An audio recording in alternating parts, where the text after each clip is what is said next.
Ram Ram ji. Live weather of India में आप सभी का स्वागत है। मैं नवदीप दहिया हाजिर हूँ ताज़ा मौसम के अपडेट के साथ। जैसा कि आप सभी जानते हैं कि उत्तर भारत में जो है मानसून की सक्रियता काफ़ी अच्छी बनी हुई है। पिछले काफ़ी दिनों से जो है मानसून मेहरबान है हरियाणा के ऊपर, पश्चिमी यूपी के ऊपर, दिल्ली एनसीआर के ऊपर, और देरी से चलते हुए लेकिन आखिरकार पूर्वी राजस्थान के हिस्सों में जहाँ पर बारिश की काफ़ी कमी थी वहाँ पर भी काफ़ी अच्छी बरसात जो है पिछले 48 घंटे में देखने को मिली है। काफ़ी भारी बरसात हुई है, कई जगहों पर बाढ़ जैसी स्थिति भी बन चुकी है ऐसी बरसात के कारण। 30 जुलाई को ही हमने इसके बारे में पूर्वानुमान किया था कि फ्लडिंग सिचुएशन हो सकती है पूर्वी राजस्थान के इलाकों में। और मानसून काफ़ी अच्छा लेट से आया लेकिन काफ़ी अच्छा प्रदर्शन कर रहा है मैदानी राज्यों में।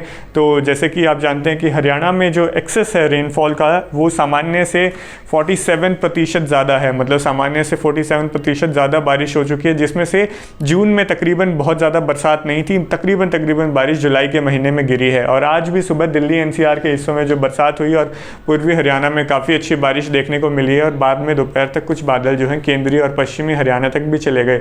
तो दिल्ली एनसीआर में जो अभी तक बारिश के आंकड़े हैं सफदरजंग ऑब्जर्वेटरी के, वो 780 मिलीमीटर हो चुके हैं, जो कि जो सामान्य जो एनुअल एवरेज होता है, जो पूरे साल में बरसात हो चुकी है होती है, वो उसने कवर कर चुका है, वो उससे आगे निकल चुका है। मतलब अब जितनी भी बारिश होगी वो सामान्य से काफ़ी अधिक होगी, मतलब एनुअल एवरेज भी उसने पार कर लिया है। और वो भी जुलाई के एंड तक ही, मतलब अगस्त आज 1 तारीख हुई है तो उसने वो भी क्लियर कर लिया है। तो आगे आने वाले दिनों में कम से कम इस साल 1000 मिलीमीटर बरसात दिल्ली एनसीआर में होने वाली है। तो आने वाले दिनों में भी कुछ बारिश गतिविधियां बढ़ती रहेंगी।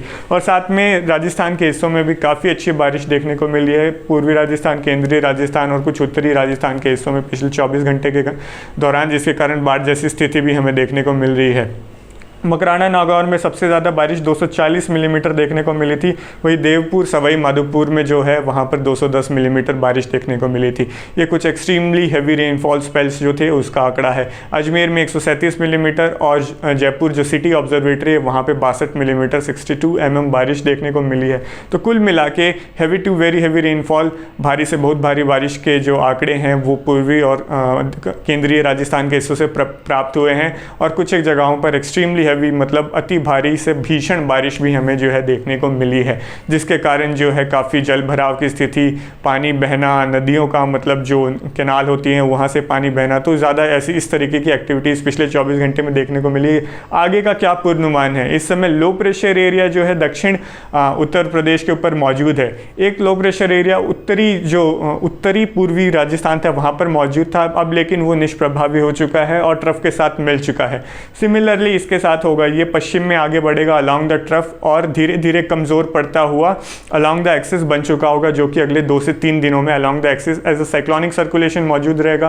पूरी जो एक्सिस होती है मानसून की वो लाइन ऑफ लो प्रेशर ही होती है, तो एक तरीके से वो पूरा लाइन ऑफ लो प्रेशर यहाँ पे बन जाएगा, जिसके चलते आने वाले जो टाइम होगा उसमें भी बारिश की गतिविधियाँ काफ़ी ज़्यादा रहने वाली हैं। खासकर जो उत्तर पश्चिमी मध्य प्रदेश, उत्तर मध्य प्रदेश, दक्षिण उत्तर प्रदेश और पश्चिमी राजस्थान के पूर्वी राजस्थान इन इलाकों में काफ़ी ज़्यादा बारिश होने की संभावना है। Heavy to very heavy rainfall और कुछ इलाकों में एक्सट्रीमली हैवी रेनफॉल, जो भीषण बारिश के आंकड़े होते हैं 200 मिलीमीटर से ऊपर मान सकते हैं, उसके भी एक आध इलाकों में हमें एक्टिविटीज़ देखने को मिलेंगी। और बाकी heavy to very heavy rainfall activities ज़रूर देखने को मिलेंगी। जो जिले सबसे ज़्यादा प्रभावित हो सकते हैं वो कुछ इस प्रकार हैं। राजस्थान में अलवर, धौलपुर, भरतपुर, जयपुर, सीकर, झुंझुनू, चूरू, दौसा, करौली, सवाई माधोपुर, टोंक, अजमेर, भिलवाड़ा, बूंदी, बारा, कोटा, झालावाड़, प्रतापगढ़, चित्तौड़गढ़, उदयपुर और राजसमंद, इन इलाकों में जो है फ्लड रिस्क ज़्यादा है। यहाँ पर जो बारिश की गतिविधियाँ हैं वो भारी से बहुत भारी होंगी और एक आध जगहों पर एक्सट्रीमली हैवी रेनफॉल स्पेल्स भी आ सकते हैं। बाकी और जो पश्चिमी राजस्थान के हिस्से होंगे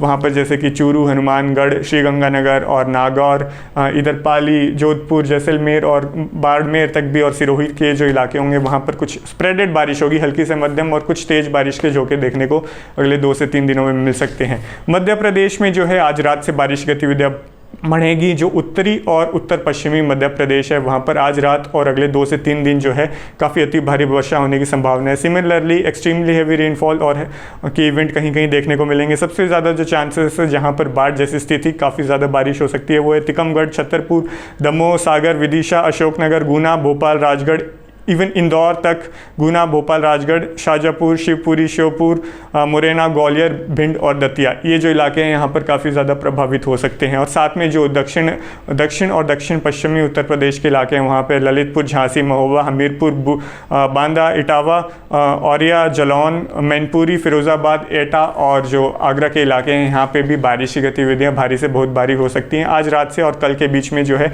दक्षिण पश्चिमी यूपी के इलाकों में काफ़ी अच्छी बारिश देखने को मिलेगी। यहाँ पर भारी से बहुत भारी बारिश हमें देखने को मिल सकती है। बाकी आगे ऊपरी जो इलाका है वहाँ पर किस प्रकार का असर होगा, वेस्टर्न आर्म ऑफ जो आप एक्सिस देख सकते हो थोड़ा सा ऊपर शिफ्ट हो चुका है, जिसके चलते आगे ये ऊपर शिफ्ट होता चले जाएगा, क्योंकि अलॉन्ग द ट्रफ जब सर्कुलेशन बन जाएगा तो एक जगह परसिस्टेंट नहीं रहेगा। जैसे ही लो प्रेशर एरिया हटता है, कमज़ोर होने लगता है, तो फ्लक्चुएशन होनी शुरू हो जाएगी ट्रफ के ऊपर। तो उम्मीद है कि आज रात से नया दौर शुरू हो उत्तर भारत में भी, जो आज से शुरू हो गया था, लेकिन एक और स्पेल जो है आज रात से शुरू होगा, जो पश्चिमी यूपी के और इलाकों को कवर करेगा। बरेली से लेकर जितने भी पश्चिम में पड़ते हैं, मुरादाबाद, मुजफ्फरनगर, शामली, सहारनपुर, मेरठ, बागपत, बुलंदशहर, मथुरा और जो जितने भी ये वाले इलाके हैं पश्चिमी यूपी के, दिल्ली, एनसीआर के, पूर्वी हरियाणा के जो यमुनानगर से लेके करनाल, अंबाला, कुरुक्षेत्र, पानीपत, सोनीपत, रोहतक, झज्जर, गुड़गांव, पलवल और जो नूह के इलाके हैं, साथ में रेवाड़ी और साथ में महेंद्रगढ़ ज़िले के इलाके जो हैं, यहाँ पर काफ़ी अच्छा असर देखने को मिल सकता है। आज रात से लेके अगले 2 दिनों के बीच में काफ़ी अच्छी बारिश की गतिविधियाँ हमें देखने को मिल सकती हैं। कुछ एक spells heavy to very heavy हो सकते हैं इन इलाकों में भी। तो यहाँ पर बाढ़ की स्थिति ऐसी अभी बनती नहीं नज़र आ रही है, लेकिन अर्बन वाटर लॉगिंग मतलब जल भराव शहरों में और गाँव में, क्योंकि पिछला दौर काफ़ी अच्छा रहा है इन इलाकों के लिए, तो इधर जो है खेतों में काफ़ी ज़्यादा पानी हो सकता है। बाद में पश्चिमी हरियाणा की बात करें तो भिवानी, हिसार, फतेहाबाद, सिरसा, इवन जींद, कैथल और इन इलाकों में भी जो है हल्की से मध्यम बारिश के दौर और कुछ इलाकों में जो है तेज़ बारिश की गतिविधियां अगले 2 से 3 दिनों में हमें देखने को मिल सकती हैं। खासकर जो है अगले 48 घंटों में इन इलाकों में थोड़ी सक्रियता बनी रहेगी। और पंजाब में बात करें तो जो चंडीगढ़ और रूपनगर, पटियाला और संगरूर और इनके आसपास के इलाके हैं, लुधियाना तक, यहाँ पर कुछ बारिश की गतिविधियाँ हल्की से मध्यम और कुछ तेज़ गतिविधियाँ देखने को मिलेंगी। पश्चिमी पंजाब और उत्तरी पंजाब के जो इलाके हैं यहाँ पर बिखरे पैमाने पर एक आधी गतिविधि चले जाए, नहीं तो इनके अलावा अभी ज़्यादा संभावनाएं नहीं हैं। जैसे कि हमने मैप जो 30 जुलाई को बनाया था उसी के अनुसार गतिविधियाँ हो रही हैं और आगे भी परसिस्टेंट अगले 3 दिनों के लिए मैप रहेगा कि जो फ्लडिंग रिस्क है, जो सबसे ज़्यादा बारिश की गतिविधियाँ हैं वो पूर्वी राजस्थान, उत्तरी पश्चिमी मध्य प्रदेश और कुछ दक्षिण यूपी के इलाकों में जो रहेंगी। और बाकी एरियाज़ में फ्लडिंग रिस्क नहीं है, लेकिन बारिश अच्छी इन इलाकों में भी होने की संभावनाएँ हैं। तो लगातार जैसी अपडेट रहेंगी, जो कुछ भी गतिविधियाँ बनती रहेंगी, कहाँ कहाँ कितनी बरसात हो रही है, उसके आंकड़ों के साथ हम जो है लगातार लाइव वेदर ऑफ इंडिया पे आपके लिए अपडेट करते रहेंगे। बने रहिए लाइव वेदर ऑफ इंडिया के साथ। धन्यवाद।